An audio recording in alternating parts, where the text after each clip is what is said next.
Area, area के बारे में पढ़ना। एरिया में जैसे आता है सेक्टर, ठीक है, सेक्टर से स्टार्टिंग करेंगे हम लोग। रेक्टेंगल, स्क्वायर, ये सब तो आप छोटी क्लास में पढ़े हैं 6, 7, 8 में ना, तो सेक्टर का नहीं पढ़ेंगे। 10th में 10th सीबीएसई बोर्ड के हैं बच्चे आप? नहीं है। देखिए सेक्टर के एरिया, सेगमेंट के एरिया, ये सब हमको पढ़ना है। जैसे सेक्टर की एरिया निकालनी है, इस सेक्टर की एरिया, तो क्या होगा, एरिया ऑफ द सेक्टर,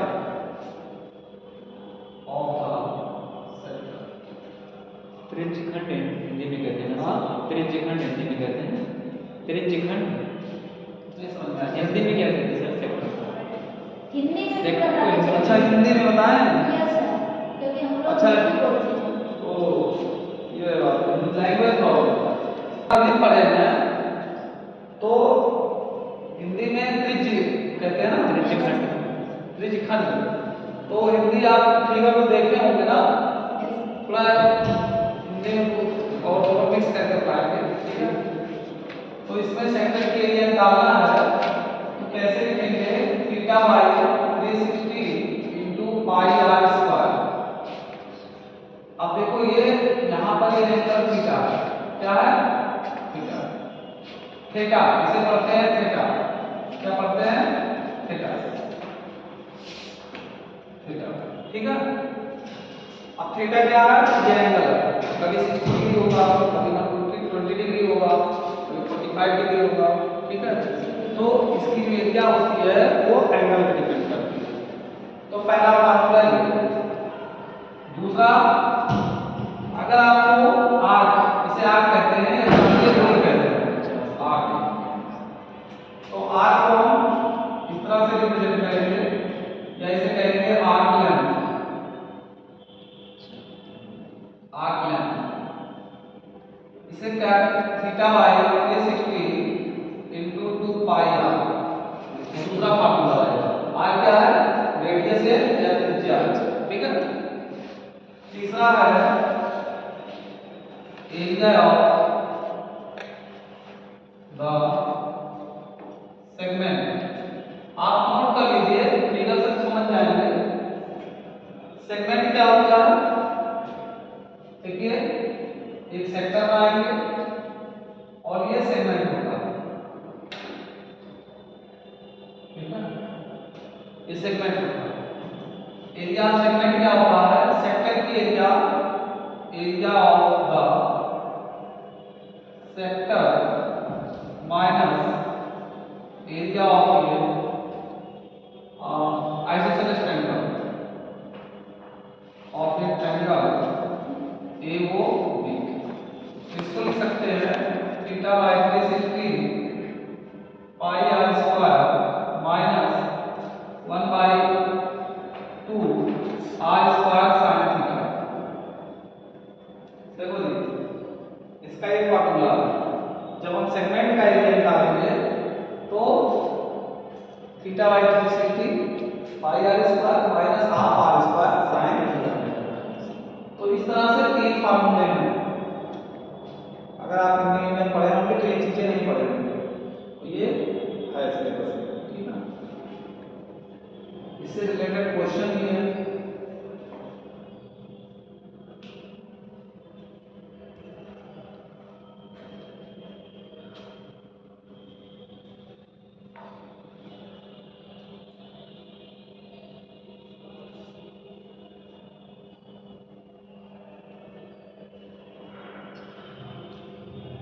आप कुछ लीजिए, कोई दिक्कत नहीं,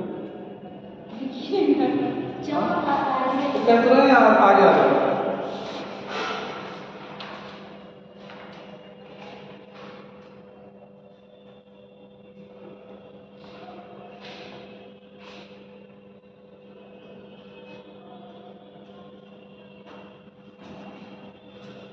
आर्क लेंथ में यही आर्क है, ठीक है। अब कभी कभी क्या होता है, मेजर आर्क पूछता है, मेजर, या देखिए यहाँ पर जो सेक्टर होता है ना, सेक्टर 2 तरीके का होता है। एक होता है माइनर, ये जो आप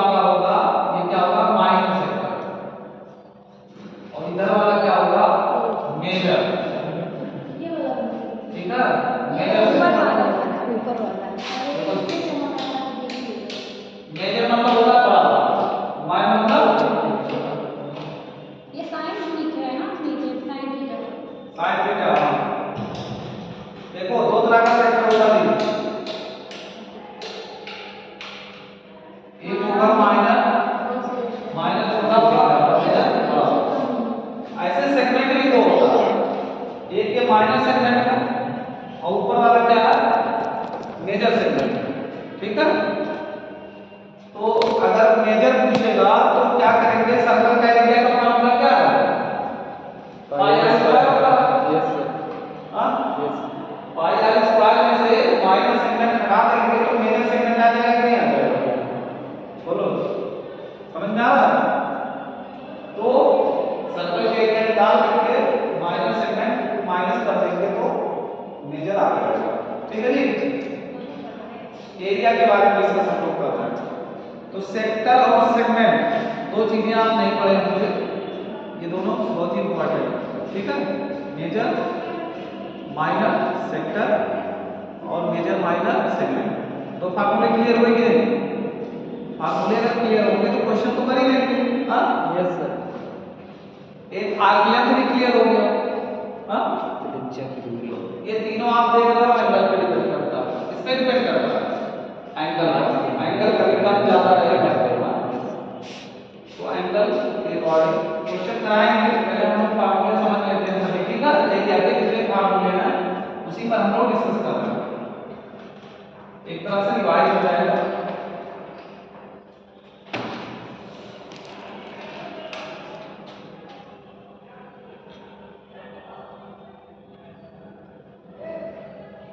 हाँ, अब इसके बाद में हम लोग डिस्कस करेंगे सिलेंडर पर, इस पर डिस्कस करेंगे सिलेंडर। ठीक है जी, अब सिलेंडर के बारे में हम लोग डिस्कस करेंगे।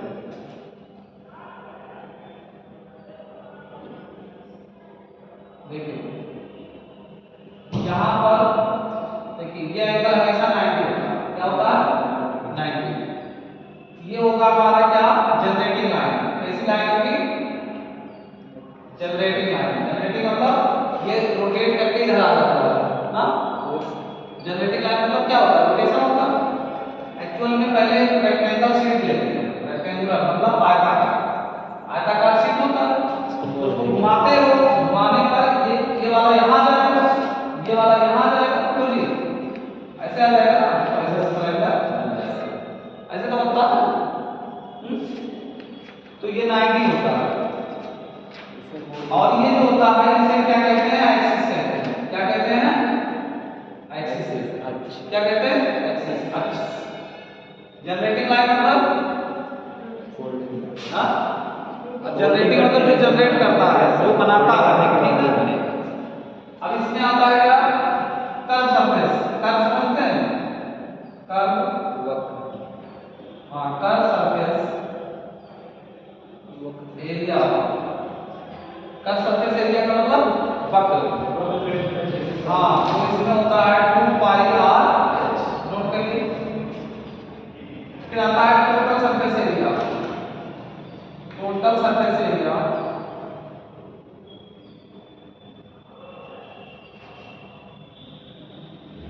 ये होता है, देखिए curve surface area, curve surface area कितना होगा, 2 पाई आर एच होगा, प्लस एरिया बेस होगा। बेस क्या है, सर्कल।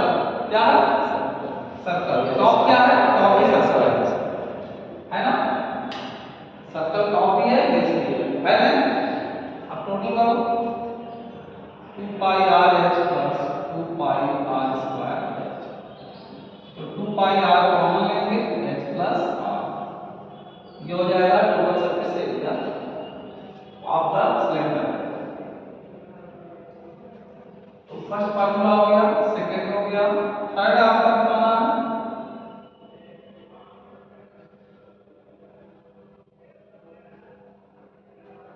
कभी कभी इसमें ढक्कन नहीं रहता है, लीड नहीं रहता है, तो वहां पर सिर्फ एक ही जोड़ेंगे। ठीक है, कभी कभी क्या होगा, ढक्कन नहीं होता, नीचे वाला एक्सेप्शन। हाँ, तो नीचे वाला एक पाई आर स्क्वायर हटा देंगे। समझ रहे हैं, हाँ, ये पाई आर स्क्वायर होता है ना, और ये भी पाई आर स्क्वायर होता है ना। कभी कभी छत इसका सिलेंड्रिकल है, और कभी कभी जब पेंट करते हो तो नीचे वाला थोड़ा पेंट करते हो, तो एक पाई आर स्क्वायर हट जाएगा ना। हाँ,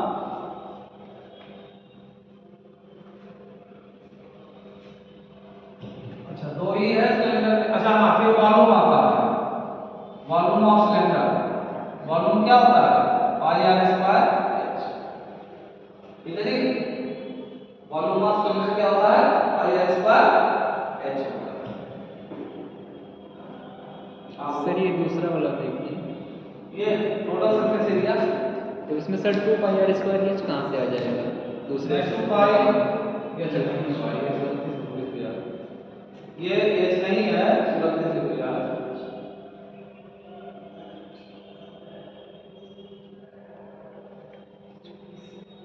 अब इसके बाद आता है वॉल्यूम। वॉल्यूम समझते हैं? हाँ, कैपेसिटी। वॉल्यूम भी कहते हैं, कैपेसिटी भी कहते हैं। कैपेसिटी तब होता है जब लिक्विड होगा, और जब सॉलिड होगा कोई चीज तो वॉल्यूम होगा, ठीक है। तो लिक्विड होगा तो लीटर में आएगा, और सॉलिड होगा तो सेंटीमीटर क्यूब, मीटर क्यूब, ऐसे होगा ना। तो सिलेंडर हो गया। इसके बाद मैं आपको डिस्कस करूंगा क्या, तो ये समझ में आया, 3 चीजें इसमें होती है, curve surface area, total surface area और वॉल्यूम, ठीक। अब आता है कोन। सिलेंडर मतलब बेलन।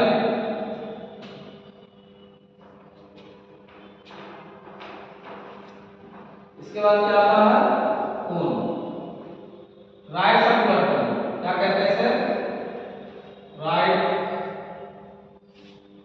Circular cone. Right circular cone क्या होता है, देखो जी, एक्चुअल में एक राइट एंगल ट्रायंगल होता है, क्या होता है, मतलब एक 90 डिग्री पर होता है। ये हमेशा 90 होना चाहिए। ये रोटेट करोगे तो ये इधर आएगा, और इस तरह से क्या बनेगा, कोन बनेगा, शंकु। तो इस तरह से कोन बनेगा। कोन में जनरेटिंग लाइन होती है, क्यों, क्योंकि ये इधर आता है इसलिए, और ये होता है एक्सिस, क्या होता है, एक्सिस। अच्छा, ये वर्टेक्स होता है, ठीक है जी, और ये 90 होता है। अगर ये 90 नहीं है तो राइट सर्कुलर कोन नहीं होगा। इसमें कर्व सरफेस एरिया क्या होगा, 1/3 पाई आर स्क्वायर एच। देखो सिलेंडर का होना सेम हाइट सेम रेडियस का अगर कोन और सिलेंडर है तो 3 कोन पानी भरेंगे ना, एक सिलेंडर तो एक सिलेंडर के बराबर होगा। समझ रहे हैं, कोन मतलब शंकु। अभी देखा होगा मूंगफली जब देखता है तो मूंगफली वाला ऐसे करके देता है, देखने में ज्यादा रहता है, लेकिन 3 कोन एक सिलेंडर के बराबर होगा, ठीक है जी। तो 1/3 पाई आर स्क्वायर एच, ये क्या होता है, वॉल्यूम होता है। क्या होता है, वॉल्यूम होता है। क्या होता है, वॉल्यूम। कर्व सरफेस एरिया होता है पाई आर एल होता है, उधर से लिख दिया, ठीक है, पाई आर एल। एल क्या होता है, देखो जी, एल होता है, एल होता है, और ये आर होता है। तो एल स्क्वायर पाइथागोरस थ्योरम होता है ना, यस ये फॉर्मूला होता है ना। ऐसे हाइपोटेनस क्या है, हाइपोटेनस मतलब कर्ण, और ये है हाइट, और ये है क्या है, बेस। पाइथागोरस क्या कहता है, हाइपोटेनस कर्ण का स्क्वायर, लंब का स्क्वायर और बेस का स्क्वायर, और प्लस परपेंडिकुलर स्क्वायर, ठीक है जी। हाँ, तो अब क्या करेंगे इसमें, total surface area. Total surface area क्या होगा,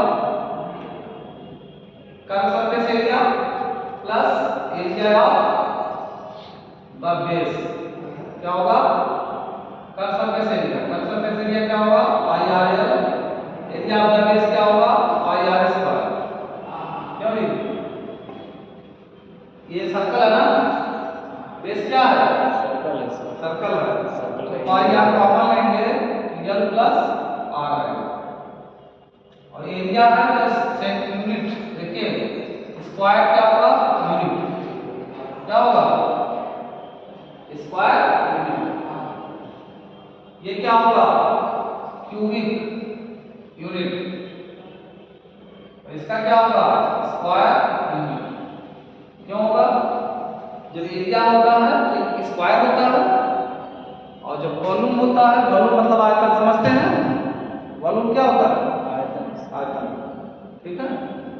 कोई हिंदी मतलब ये नहीं है, मैथ साइंस है तो थोड़ा हिंदी इंग्लिश मिक्स समझो, क्या ना समझ में आए पूछ लो, ठीक है, कोई डरने की जरूरत नहीं है। कहीं ज़्यादा देर तो नहीं हो गया और स्लो पढ़ाए हैं?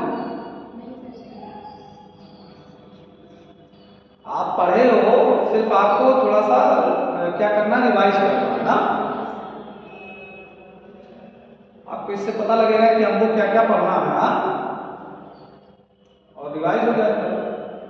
तो पहले दिन आपका का सारा कॉन्सेप्ट क्लियर करा रहे हैं ना, ये फार्मूले याद होंगे तो क्वेश्चन करोगे ना। तो राइट सर्कुलर में क्या हो गया, 3 फार्मूले, 1 2 3 फार्मूले आपका क्लियर हो गए फुल में।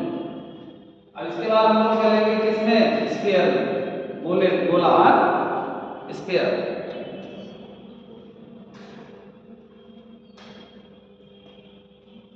तो हो गया ये, हम लोग डिस्कस करेंगे स्फीयर।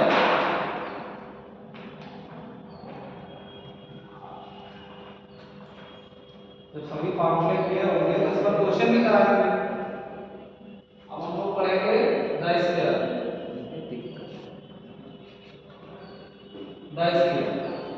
द स्फीयर में ये देखिए बॉल हो गया, क्या हो गया, बॉल, ठीक है। एक आपका ये हेमिस्फीयर क्या है, हेमी मतलब आधा, ठीक है जी, हाँ। अब इसमें क्या होगा, सरफेस एरिया,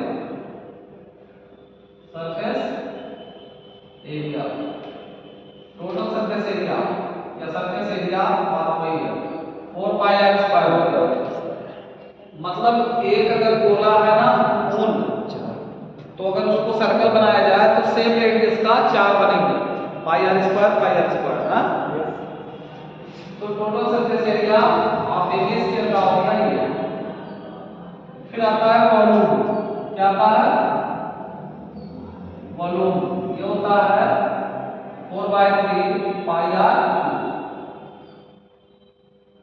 इसमें दो ही फॉर्मूले होते हैं, टोटल सरफेस एरिया और वॉल्यूम। हेमिस्फीयर में भी दो फॉर्मूले होते हैं, इसके बारे में, इसमें होगा total surface area 3 pi r square, क्यों होगा, ऊपर वाला 2 पाई आर स्क्वायर होगा और नीचे वाला पाई आर स्क्वायर। जब नींबू काटते हो ना तो देखो अंदर वाला एक सर्कल दिखता है काटने के बाद ना, और 2 पाई आर स्क्वायर ऊपर वाला, तो टोटल सरफेस एरिया इतना होगा।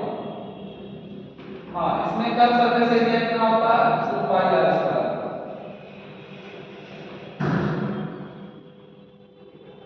ठीक है। और इसका वॉल्यूम क्या होता है, ये होता है 2/3 पाई आर।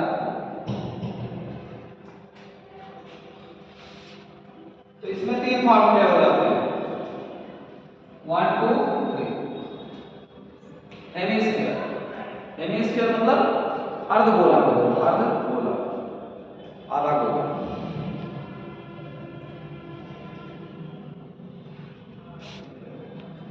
आप ज्यादा हिंदी के चक्कर में ना रहो, आप अधिकारी बनने जा रहे हो तो हिंदी इंग्लिश सब आना चाहिए, हाँ। कोई आएगा आपके सामने इंग्लिश बोलेगा तो क्या कहोगे, भैया हम IAS हैं और हमारे सामने हिंदी बोलो। अब तो सब अपडेट हो रहा है, क्यों,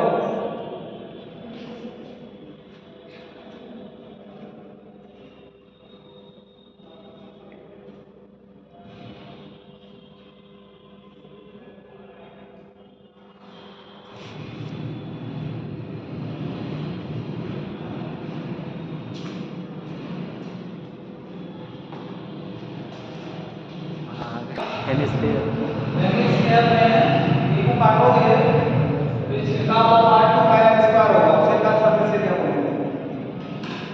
और ये जो उसका पूजा वाला होता है ना वो भी सर्कल दिखेगा, जब काटते हो तो ऐसे देखो सामने तो सर्कल दिखता कि नहीं दिखता, तो सर्कल की एरिया पाई आर स्क्वायर होती है ना, तो टोटल कितना हो गया, 3 पाई आर स्क्वायर होगा ना जी।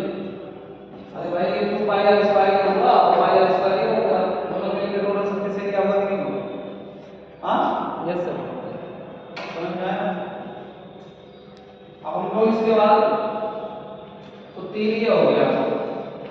अब देखिए क्यूबॉइड और क्यूब दो चीजें बची हुई है ना, क्यूब और क्यूबॉइड ना, घन और घनाभ ना।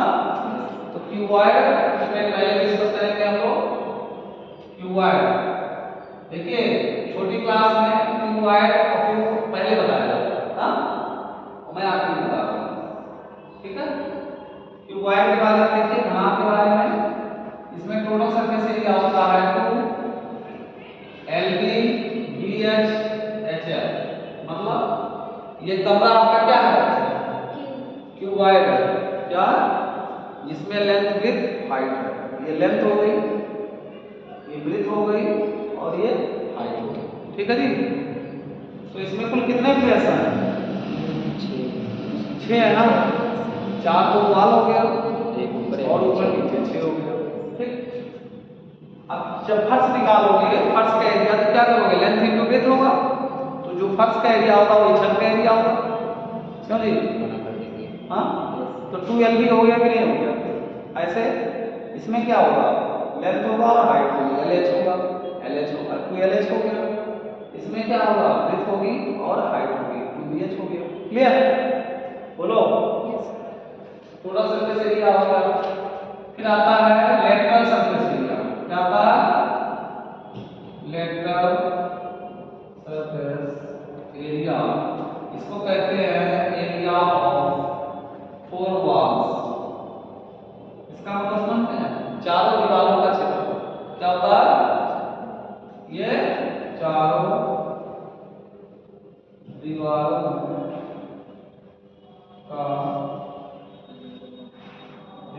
का क्षेत्रफल, ये होगा 2H प्लस, ठीक है जी, एरिया ऑफ 4 वॉल्स। फिर आता है वॉल्यूम ऑफ क्यूबॉइड, ये होगा LBH, क्या होगा, LBH मतलब समझते हैं, तीनों मल्टीप्लाई होगा, लेंथ विड्थ हाइट, ठीक है जी, लेंथ विड्थ हाइट। अब आता है इसके बाद क्यूब, क्या आता है, क्यूब, क्यूब में आता है टोटल सरफेस एरिया, वो आता है lateral surface area, lateral surface area, total surface area कितने साइड होते हैं, 6, ए मतलब साइड स्क्वायर, दिस मींस लिख सकते हैं 6 साइड स्क्वायर, इसमें 4 वॉल मतलब 4 साइड स्क्वायर। और तीसरा आता है वॉल्यूम, वॉल्यूम कितना होगा, L इंटू L, हाँ क्यों जी, L क्यूब, ये तो होगा, लेंथ, तीनों लेंथ विड्थ हाइट इक्वल होता है ना इसमें, क्यूब मतलब घन, घन में लेंथ विड्थ हाइट क्या होता है, सेम होती है।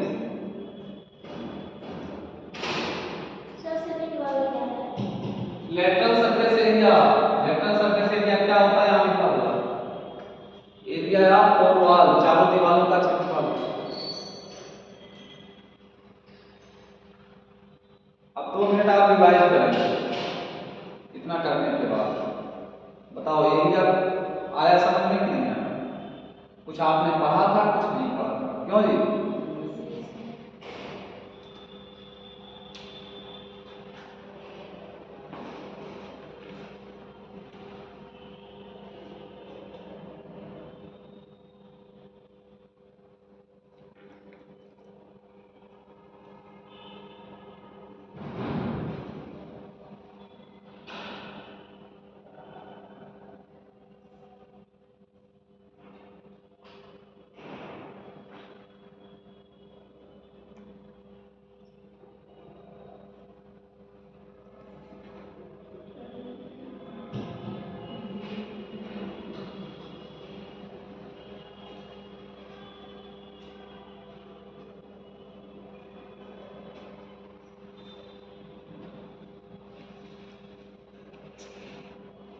उसको रिवाइज कीजिए पहले, कितना बताएं।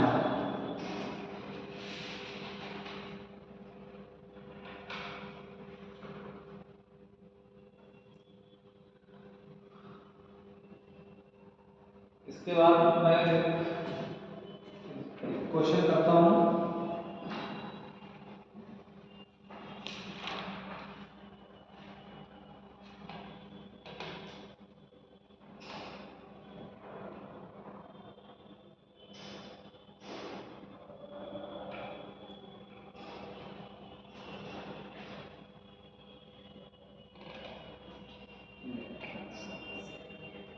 Find the area of segment। Radius है 21 सेंटीमीटर। चलो देखो एरिया ऑफ सेगमेंट निकालते हैं।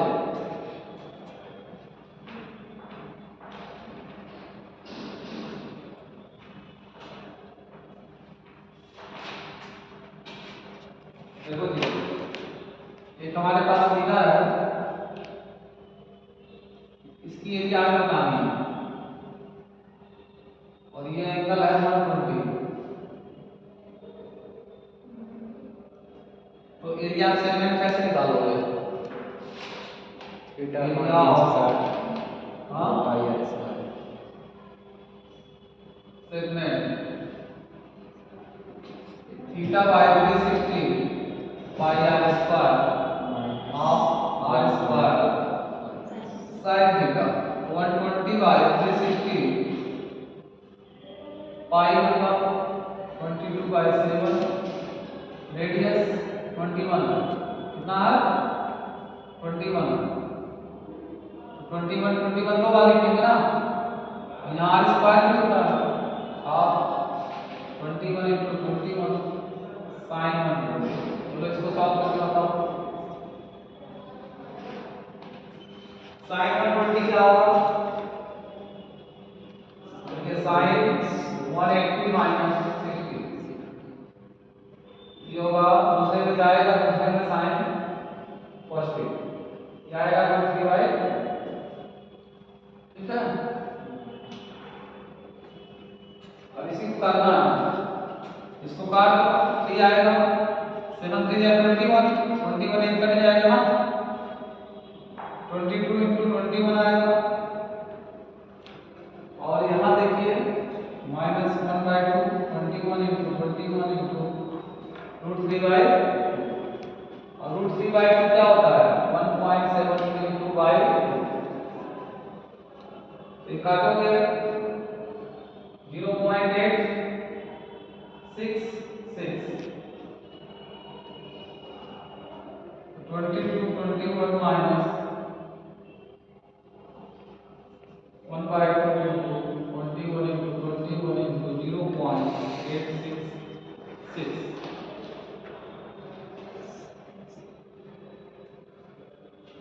ये एक है, दूसरे काट दो यहाँ आएगा 0.433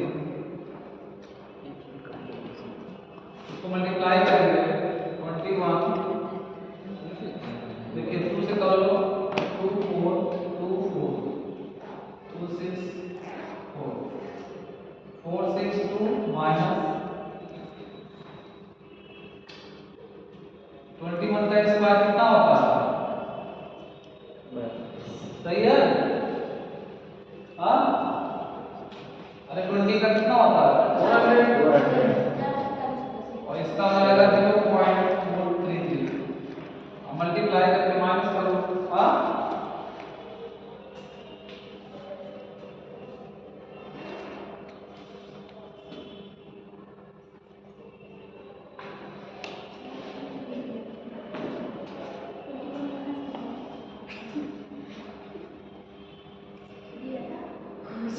सर 21 कहाँ से आया है? 21 उसका वो है ना रेडियस है। रेडियस है आर की जगह हाँ एरिया ऑफ सेगमेंट वो जो फिगर क्वेश्चन लिख लो find the area of segment whose radius is 21 and angle 120 theta 120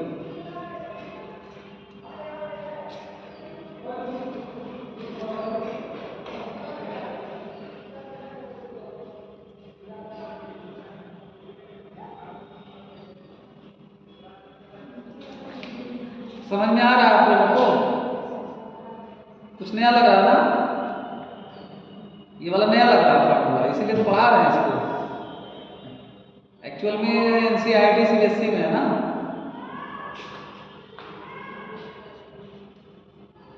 कुछ प्रोस्पेक्टस या बुक कुछ मिला है यहाँ से? कुछ भी नहीं।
हो गया जी। चलिए नेक्स्ट क्वेश्चन करते हैं हम लोग। अब सेक्टर के एरिया निकालते हैं छोटा सा। चलिए आप लोग ट्राई करो, देखो कर पाते हो। ये 30 डिग्री है, ये सेक्टर है, ये 30 डिग्री दिया। रेडियस इसका है 4 सेंटीमीटर। रेडियस है 4 सेंटीमीटर। चलो इसको सॉल्व करके बताओ। हमें सेक्टर का एरिया निकालना है। Find the area of sector. Area of sector. Theta by 360 pi r square. बस इसी में रख के सॉल्व कर लेना।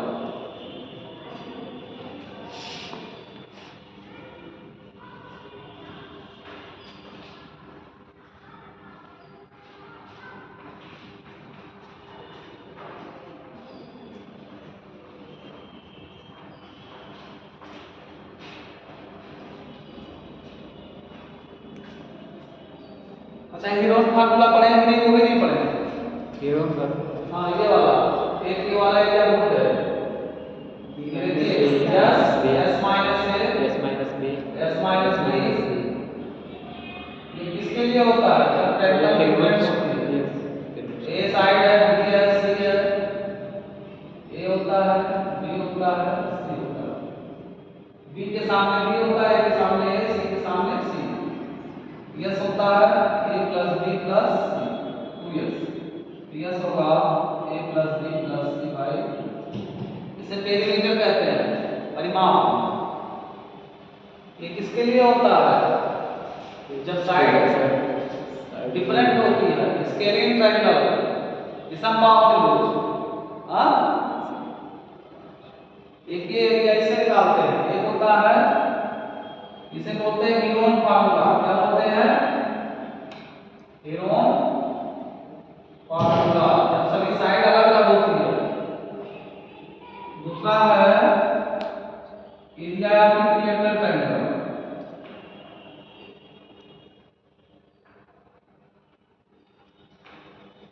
इक्विलेटरल ट्रायंगल क्या होता है? √3/4 साइड स्क्वायर होता है इक्विलेटरल ट्रायंगल।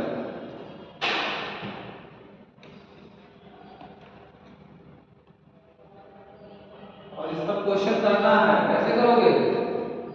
30 डिग्री 360 पाई 22/7 88/21 बस यही करना सवाल।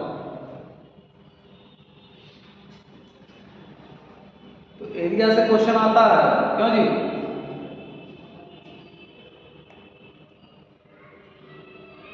एरिया के सभी टॉपिक मैं कवर कर रहा हूँ ना। हाँ,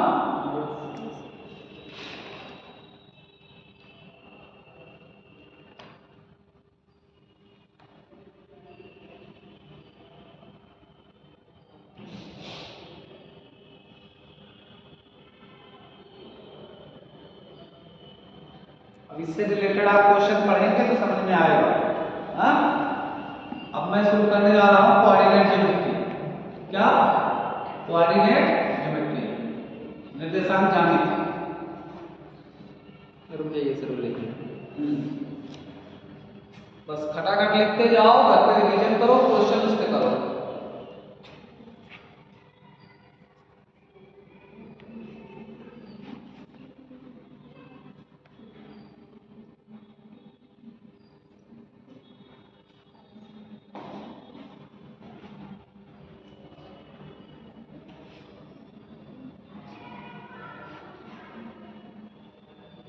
क्लास 2:30 तक है ना मैथ की? इसके बाद और कौन सी क्लास है? Economics, current affair.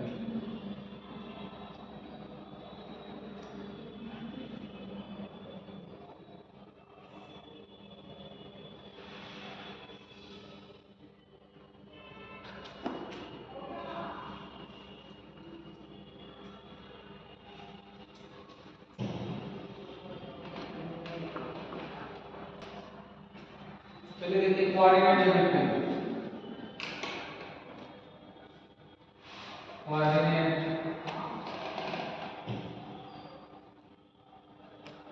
Coordinate geometry, निर्देशांक ज्यामिति। निर्देशांक ज्यामिति। इसमें पहली बात तो डिस्टेंस फार्मूला। सबसे पहले क्या आता है? Distance formula. जैसे कोऑर्डिनेट है x1 y1 x2 y2। हाँ, यस। तो डिस्टेंस फार्मूला क्या होता है? या ए बी इसको कहेंगे f2 - x under root x1 minus x2 whole square y1 minus y2 whole square. इसको ऐसे भी लिख सकते हैं, चाहे x1 पहले लिखो चाहे x2 पहले लिखो, और दूसरा y2 माइनस y1। ठीक है, तो इस तरह से हम कर सकते हैं डिस्टेंस फार्मूला। पहला फार्मूला है। दूसरा है मिड पॉइंट। मिड पॉइंट कैसे निकालेंगे? x1 plus x2 y2 y1 plus y2 y2। अगर कोई यहाँ मिड पॉइंट है तो इस तरह से निकालेंगे,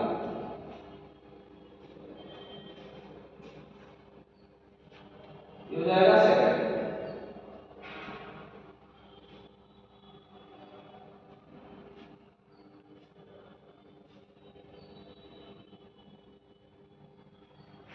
तीसरा है collinear. For collinear, for collinear points संरेख। संरेख क्या होते हैं? देखिए किसी भी दो साइड का सम तीसरे साइड के इक्वल होता है। ठीक है, कोलिनियर क्या होते हैं? जैसे ए बी सी तीनों एक लाइन में है, उसकी कंडीशन क्या है? A B plus B C plus equal C A, B C plus C A equal A B, और A C plus A B plus B C. मतलब समझ रहे हैं?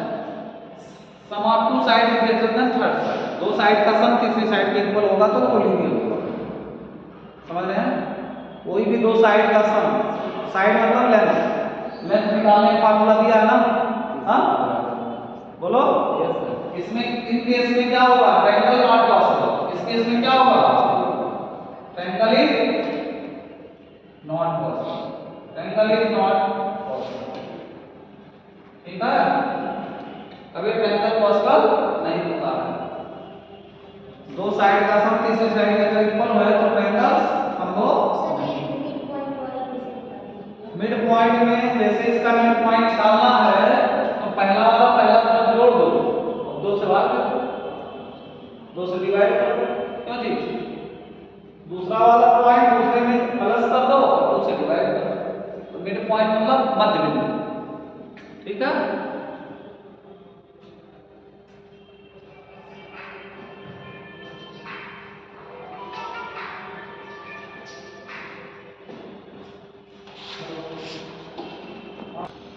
x1 plus x2 plus x3 by 3,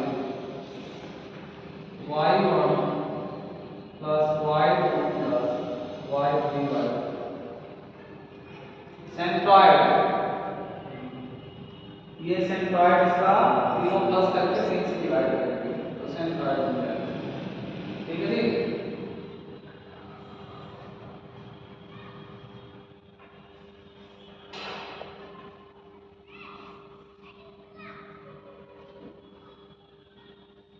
देखिए property of triangle क्या होता है? Property of triangle is या आर, देखिए A B plus B C is greater than C A. दो साइड का सम क्या होता है? तीसरी साइड से बड़ा होता है। ट्रायंगल तभी पॉसिबल है B C plus C A is greater than A B, या C A plus A B is greater than B C. इसका मतलब है sum of two sides is greater than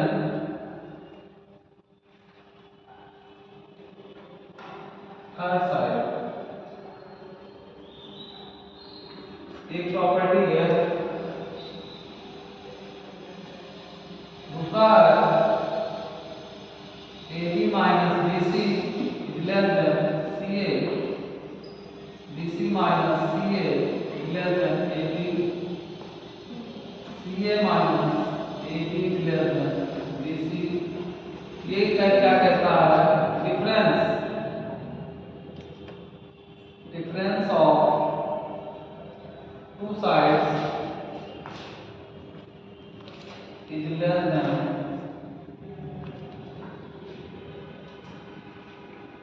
third side. दो side का difference हमेशा तीसरी side से छोटा होता है।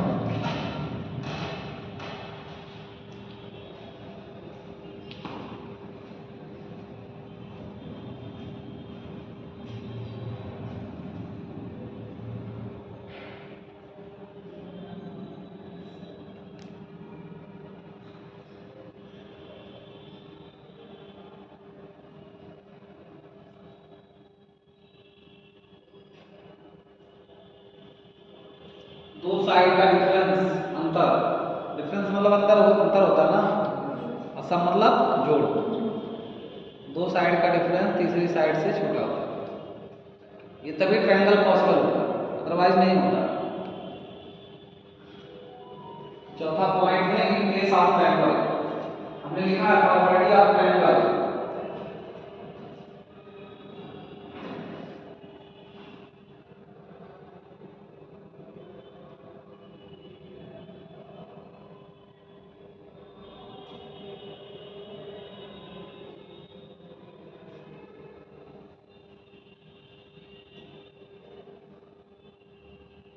देखिए जब कॉन्सेप्ट क्लियर होगा, फॉर्मूला पता होगा, तभी आप क्वेश्चन कर पाएंगे।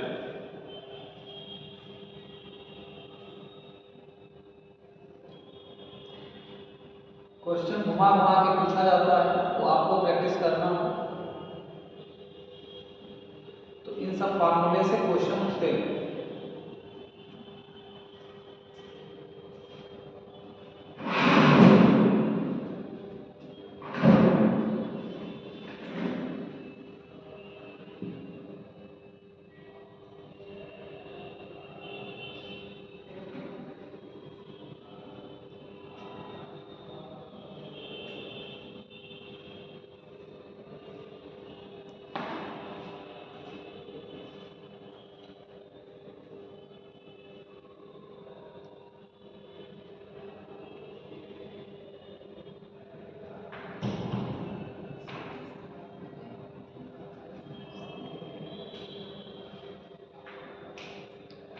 सर ये दूसरा वाला फिगर बना के बता दीजिए। दूसरा वाला फिगर बना के बता दीजिए। फिगर क्या बनेगा, दो साइड का डिफरेंस, लेंथ का डिफरेंस का फिगर बनता है लेंथ का। साइड है, ट्रायंगल है, ट्रायंगल ऊपर बना, दो साइड की लेंथ का डिफरेंस करो तो तीसरे से छोटा होना चाहिए ना, अंतर अंतर। तो उसमें फिगर क्या बना, ट्रायंगल है और क्या? नहीं समझे। आप कोई भी दो साइड का लेंथ का डिफरेंस करोगे, अंतर करोगे, तो हमेशा तीसरे साइड से छोटा ही आएगा, उसका यही कहना। और कहीं दिक्कत बताओ, इन दो साइड का सम करोगे तो हमेशा क्या होगा, बड़ा होगा ना, हाँ, डिफरेंस हमेशा छोटा होगा।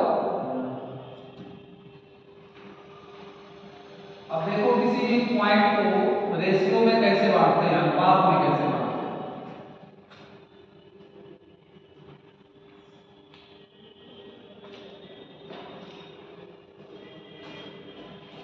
जैसे हमें दो पॉइंट गिवन है और ये नहीं पता है कि कहाँ है, यहाँ ले लो या और यहाँ ले लो, ठीक है जी।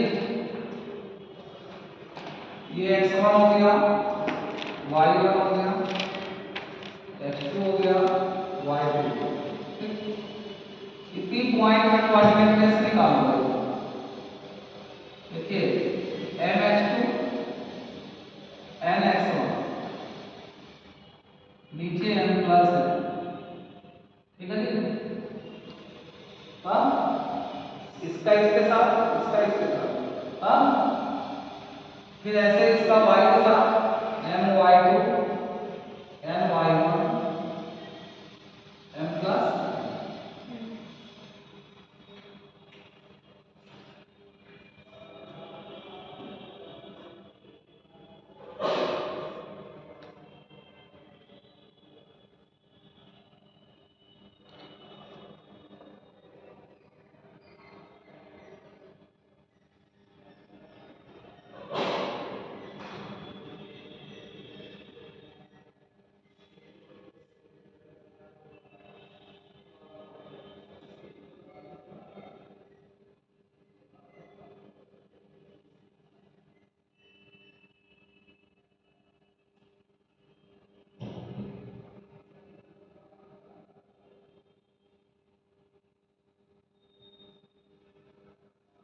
ऐसे ही कभी कभी रहता है तीन इक्वल पॉइंट पे बांटो,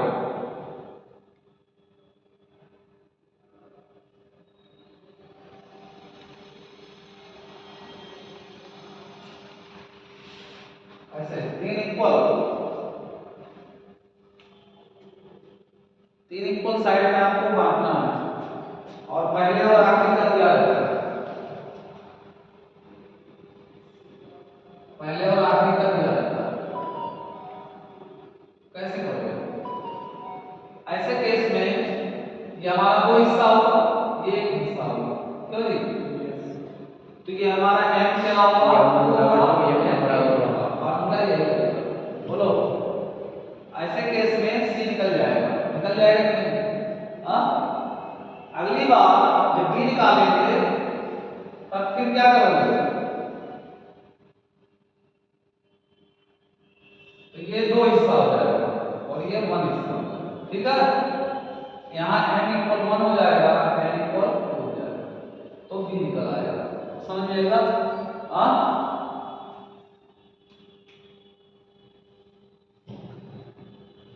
ये केस है,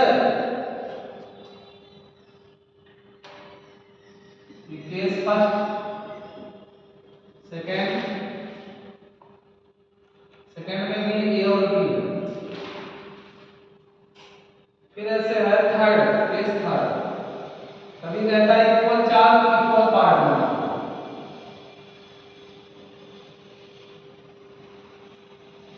देखो 4 इक्वल पार्ट में, शुरू के पहले और आखिरी क्या रहेगा?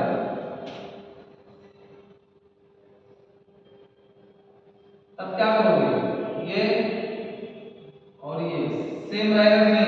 एक, हाँ सेम रहेगा ना, मिड पॉइंट रहेगा ना, तो मिड पॉइंट का फार्मूला लगाएंगे। हाँ, जब ये सी निकल जाएगा तो फिर इन दोनों का मिड पॉइंट ये निकालो, इन दोनों का मिड पॉइंट ये निकाल लें, क्यों जी?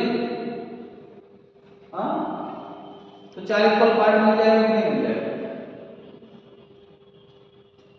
समझ में आ रहा?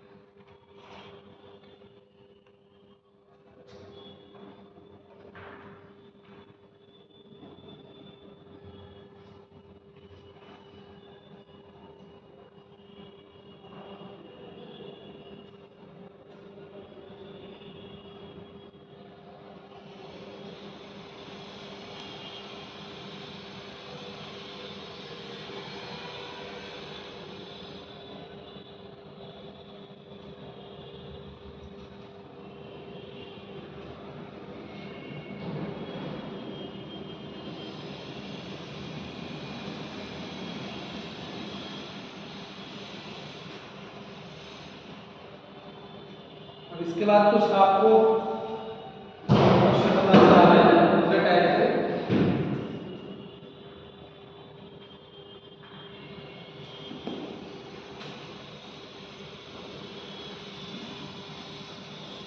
देखो, जैसे कहते हैं 10 लोग आपस में हाथ मिलाए तो कितने तरीके से हाथ मिलाए? तो यहाँ पर एक कॉम्बिनेशन होता है NCR और एक होता है NPR। ये फार्मूला होता है n factorial upon r factorial n minus r factorial. अब आपसे कहेंगे फैक्टोरियल क्या है? 5 फैक्टोरियल का मतलब होता है 5 4 3 2 1। जितना फैक्टोरियल है एक एक कम करते जाओ और 1 तक मल्टीप्लाई करो, ठीक है जी? हाँ, अब 10 लोग आपस में हाथ मिलाएंगे तो कितना होगा? 10C2 होगा। क्या होगा? 10C2। अब 10C2 का मतलब इसके फार्मूले के अकॉर्डिंग कितना होगा? 10 factorial upon 2 factorial 10 minus 2 factorial. कैसे करोगे? 10 फैक्टोरियल अपॉन 2 फैक्टोरियल 8 फैक्टोरियल। तो 10 into 9 into 8 factorial upon 2 into 8 factorial. 8 factorial से करेंगे आप तो 10 into 9 अपॉन 2, 2 से काट दो 5, मतलब 45 तरीके से हाथ मिला सकते हैं, ठीक है जी? हाँ, तो ऐसे क्वेश्चन आते हैं कि 10 लोग आपस में कितने तरीके से हाथ मिला सकते हैं। तो 10C2 20 लोग कितने तरीके से हाथ मिला सकते हैं? तो शॉर्ट कट इसका क्या होगा कि अगर यहाँ 2 है तो 2 फैक्टर आएगा लास्ट में। देखो, अगर 25 लोग हाथ मिलाए तो कितने तरीके से मिला सकते हैं? इसका मतलब 25 into 24 अपॉन 2 काट दो 12 मल्टीप्लाई कर दो आंसर, ठीक है जी? हाँ, तो एक फार्मूला भी बन गया क्या? n minus 1 by 2। ये हो गया NC2 का फार्मूला। हुआ कि नहीं हुआ?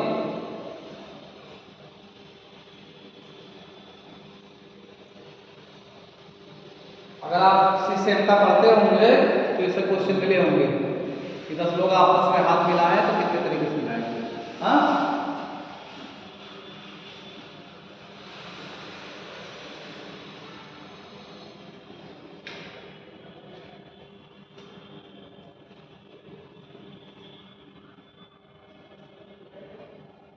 और कौन सा टॉपिक नहीं क्लियर था?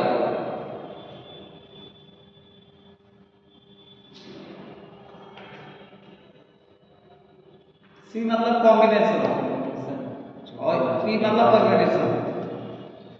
दोनों में डिफरेंस क्या है?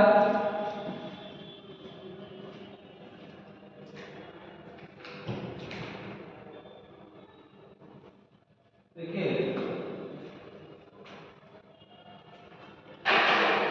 जैसे राउंड टेबल है, 5 लोगों को बैठना तो कितने तरीके से बैठ सकते हैं? तो हमेशा 5 माइनस 1 तरीके से बैठ सकते हैं, ठीक है? कितने तरीके से?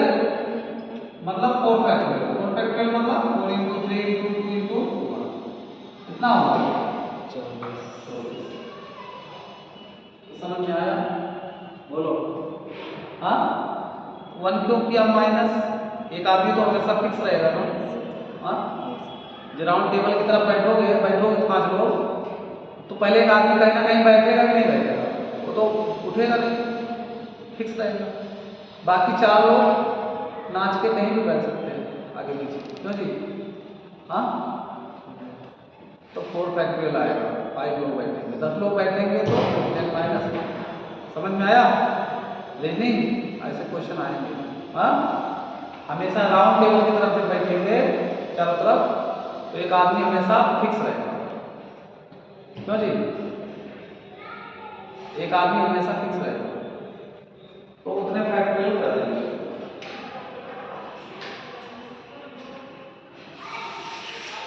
अच्छा, कहीं लिखा है मान लो ऐसे 10 तो क्या करोगे? इसमें डायरेक्ट खाली ऐसे 2 बार मल्टीप्लाई कर देंगे एक कंप्लीट। इसमें और उसमें क्या अंतर है? 10 इसमें क्या करेंगे? 10 × 9 इसमें 2 से डिवाइड कर देंगे, बट इसमें नहीं करेंगे। क्यों नहीं करेंगे? देखो NCR जो होता है NPR/2 होता है, ठीक है?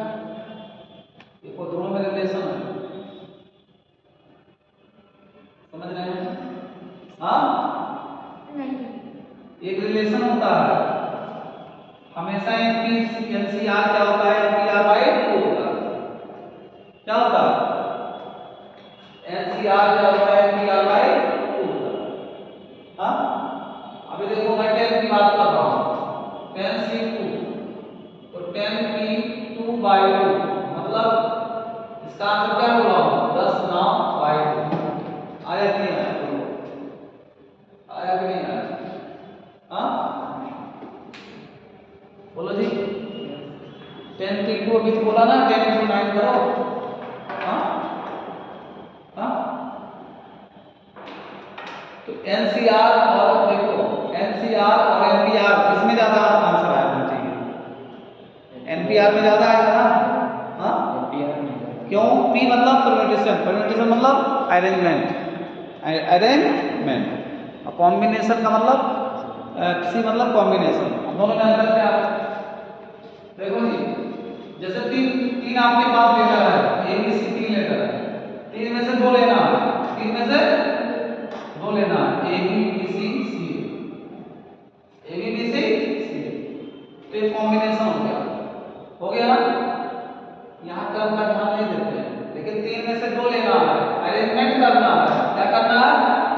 अरेंजमेंट करना है। तो ABBCCA ये तो हो गया, फिर BA भी लिख सकते हो, CB भी लिख सकते हो, AC भी लिख सकते हो। तो ये क्या हो गया? परम्यूटेशन हो गया। क्या हो गया? परम्यूटेशन। क्योंकि क्रम का ध्यान दिया जाता है। परम्यूटेशन में क्या किया जाता है? क्रम का ध्यान दिया जाता है, ऑर्डर का ध्यान दिया जाता है। क्या? कॉम्बिनेशन में नहीं। ठीक है जी? हाँ, इसमें कॉम्बिनेशन में आप देखोगे तो कितना आएगा? 3C2। क्या आएगा? 3C2 का मतलब 3 × 2/2 काट दो 3 आंसर। इसमें कितना आएगा? 3P2 का मतलब 3 × 2 कितना आया? 6। तो समझ में आया? हाँ, अरेंजमेंट हमेशा ज्यादा होगा, अरेंजमेंट करोगे तो ज्यादा आएगा, ज्यादा तरीके होंगे। हाँ, ठीक है जी? दोनों में अंतर समझ में आ रहा है? अरेंजमेंट में क्रम का भी ध्यान दिया जाता है। हाँ,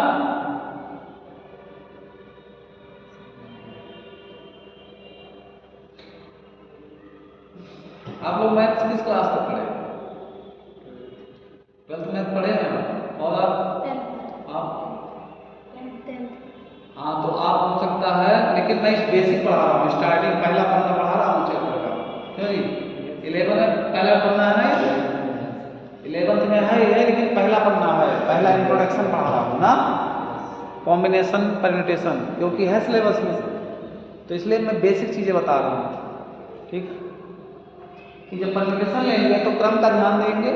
देखो क्रम का ध्यान दिया भी है, ABBS ना, कॉम्बिनेशन में क्रम का ध्यान नहीं दिया।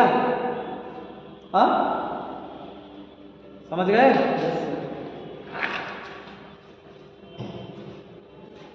दोनों में रिलेशन नहीं बता रहा हूँ, नहीं बता रहा हूँ।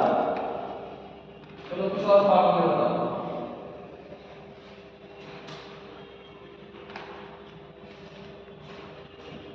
हाँ देखिए, जैसे NCX है, NCY है, तो यहाँ लिख सकते हैं n equal x plus y. NCR है, NCF माइनस आर लिख सकते हैं। ठीक है जी। यहाँ पर x इक्वल वाई लिख सकते हैं। नोट कर लो,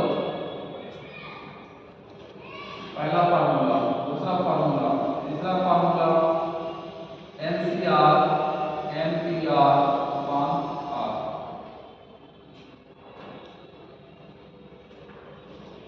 NC0 इक्वल 1, NCN भी 1 होता है।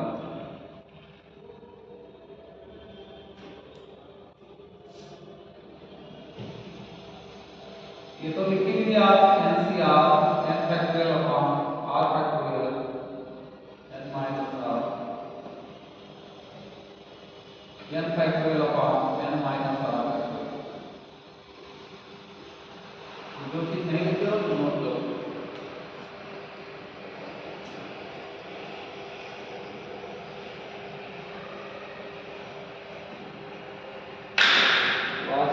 नोट करो।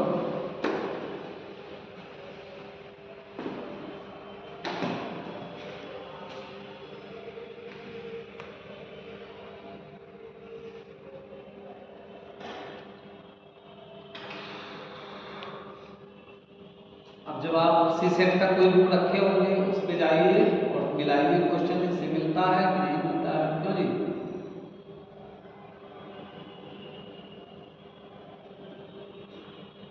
और भी आप इधर उधर पढ़ते ही होंगे ऑनलाइन वगैरह ना। और कौन सी टॉपिक आपको परेशान? आप तो कर लेते होंगे 12th क्लियर में, आप लोग? रीजनिंग सर इसे देखिए। हाँ, रीजनिंग भी इसमें पढ़ेंगे। अब देखो जैसा होगा चलता है, आप देखो टॉपिक लेके आओ। अभी तो मैथ्स की क्लास है तो रीजनिंग कहेंगे तो पढ़ा देंगे, उसमें क्या है, हमें पढ़ाना है। मैथ रीजनिंग साइंस सब पढ़ा सकते हैं, ऐसा नहीं है।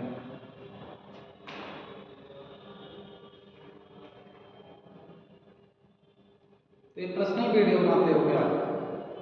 नहीं सर बोले हैं